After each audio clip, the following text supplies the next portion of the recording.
அந்த காலத்துல ஒரு நாட்டுல போர் வீரர்கள் இருக்கிறத விட அந்த புறத்துல அழகான பொண்ணுங்க இருக்கிறது தான் பெருமையா நினைச்சாங்க. போருக்கு புறப்படுறதுக்கு முன்னாடி நம்மள மாதிரி அந்த புறத்து பெண்களோட சந்தோஷமா இருப்பாங்க. அப்படி இருக்கிறதுனால அவங்க ஜெயிப்பாங்க. ஒவ்வொரு ராஜாவோட வெற்றிக்கு பின்னாலையும் நாம இருந்திருக்கோம். ஒவ்வொரு ராஜா படையெடுத்துட்டு வரும்போது முக்கியமா அவங்க கவர்ந்துட்டு போறது நம்மள மாதிரி அந்த புறத்து பொண்ணுங்களை தான்.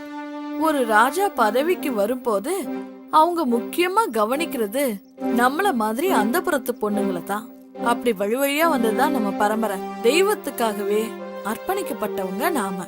நம்ம காலம் மாறினாலும் நம்ம வழிமுறைகளை மறக்க கூடாதுரி. மறக்கவே கூடாது செல்லம்.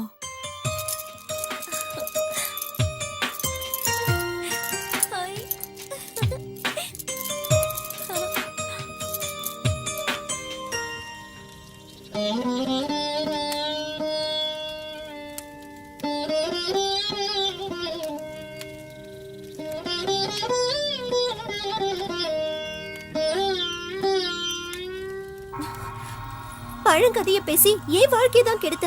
படிக்கிற பொண்ணு அவளாவது நல்லா இருக்கட்டுமேமா. இந்த காலத்திலயும் பூஜை சடங்குன்னு நீ பெத்த பொண்ணுங்களோட வாழ்க்கைய நீயே கெடுத்துறாதம்மா. வாய் மூடுறி. அத்துவான காட்டுல எத்தனை நாள்டி வாழ்றது? நாமளும் மத்தவங்க மாதிரி வாழ வேணாமா?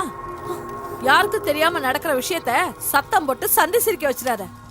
ஏற்கனவே ஊர் தப்பா பேசுது. இந்த காலத்துல இதெல்லாம் சாதாரண விஷயம். ஊர் உலகத்துல நடக்காதது இங்கோடு நடக்கல. கூப்பாடு படாத. அக்கா தங்கச்சிக்கு 2 பேரும் மூதேவி மாதிரி இல்லாம ஸ்ரீதேவி மாதிரி இருக்கணும். வரேன் சார்.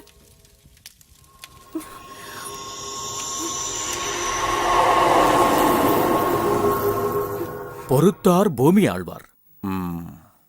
நீங்க நினைச்சது நடக்கிறதுக்கு இன்னும் 3 நாள் இருக்கு. தண்ணி ஊத்தியாச்சு. தேதியும் நாழிகையும் நான் முடிவு பண்றேன். என்ன சம்மதமா? சம்மதம். வயசு 14 தானே ஆகுது. ஆமாங்க.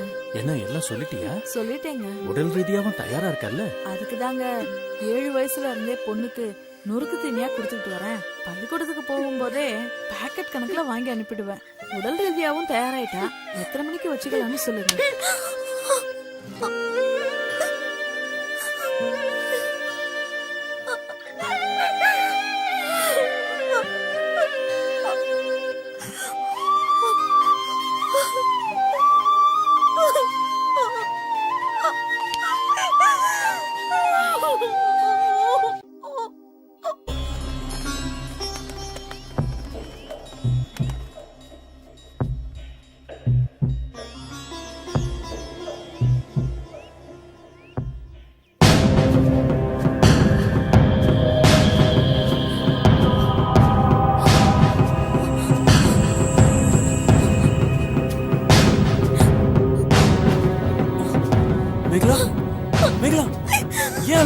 என்னாச்சு மேகலா? என்னாச்சுன்னு சொல்லு. சொல்லு மேகலா, உனக்கு என்னாச்சு? மேகலா அழாதம்மா. என்னாச்சுன்னு சொல்லு. அழாத மேகலா. சொல்றதுக்கு இல்ல, அழாதன்னு சொல்றேன்ல. சொல்லு என்னாச்சு? தெரியுமா அன்னைக்கு கேட்டீங்கல்ல? ஆமா. இப்ப தெரிஞ்சுக்கிட்டு மேகலா என்ன இங்க இருந்து கூட்டிட்டு போயிடுங்க. சரி சரி, கூட்டிட்டு போறேன். இல்லனா எங்க அக்கா மாதிரி என்னையும் எங்க அம்மா மாத்திடுவாங்க. அழாத மேகலா. ப்ளீஸ் என்ன இங்க இருந்து கூட்டிட்டு போயிடுங்க. கூட்டிட்டு போறேன். வா போலாம். ஏய் போடா போடாங்கற ராஸ்கல். அந்த பக்கம் பாத்த மேகலா மேகலா போடு மேகலா மேகலா மேகலா.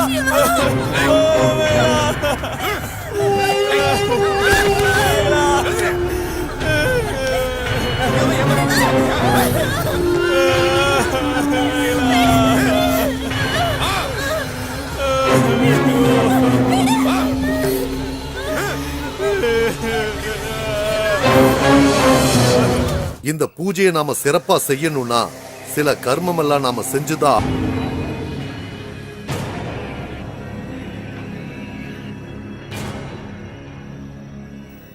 ஆசீர்வாதம் பண்ணுங்க சுவாமி.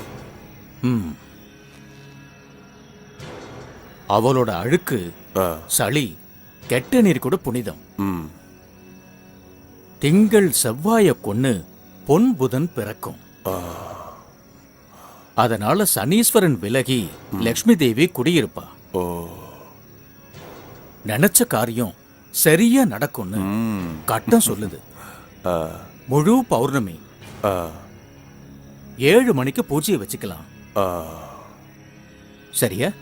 அவங்களுக்கு தேவையானதை கொடுத்துருங்க. சரி.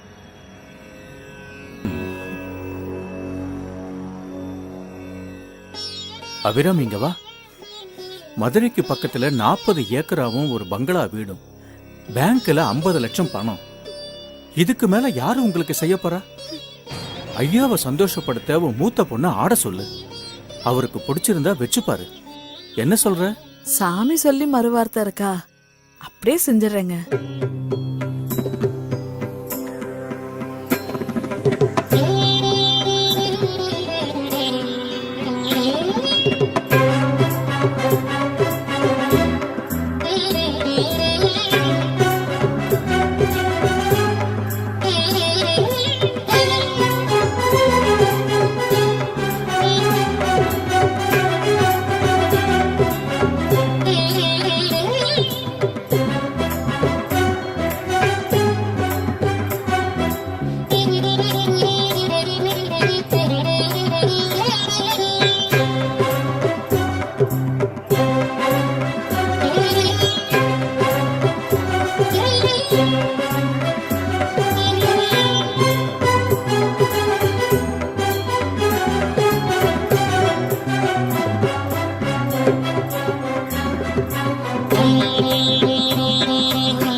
கோட்டி, யார் அந்த பசங்க?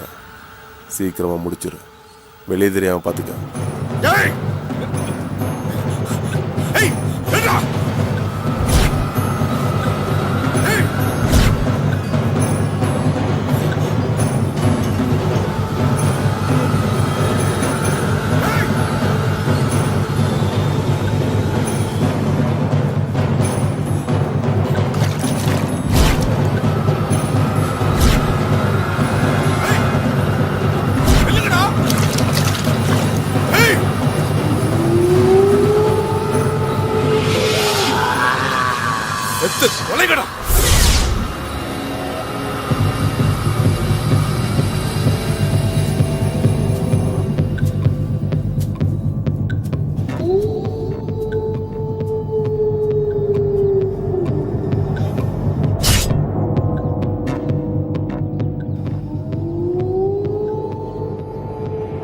இனிமே நமக்கு எந்த பிரச்சனையும் இருக்காதுங்க.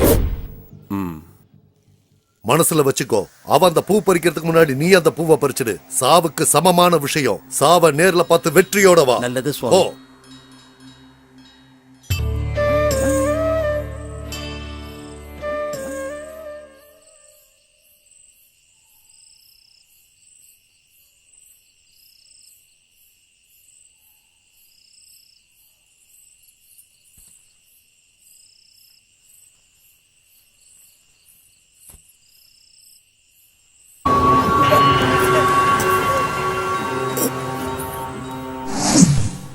உன்னை உயிருக்கு உயிரை காதலிக்கிற மேகலா, இந்த வாழ்க்கை நாம வாழ வேண்டியது. முட்டாள்களோட மூட நம்பிக்கைக்கு நீயும் பலியாடாத. என்னால் உன்னை காப்பாற்ற முடியாமல் போனால் நரம்பு சத்தவங்க கிட்ட இருந்து தப்பிக்க உன் உடம்புல சந்தனத்தோட அரளிக்காயும் கலந்து தேய்ச்சி உன்னை நீயே காப்பாற்றிக்க. இப்படிக்கு சிவா.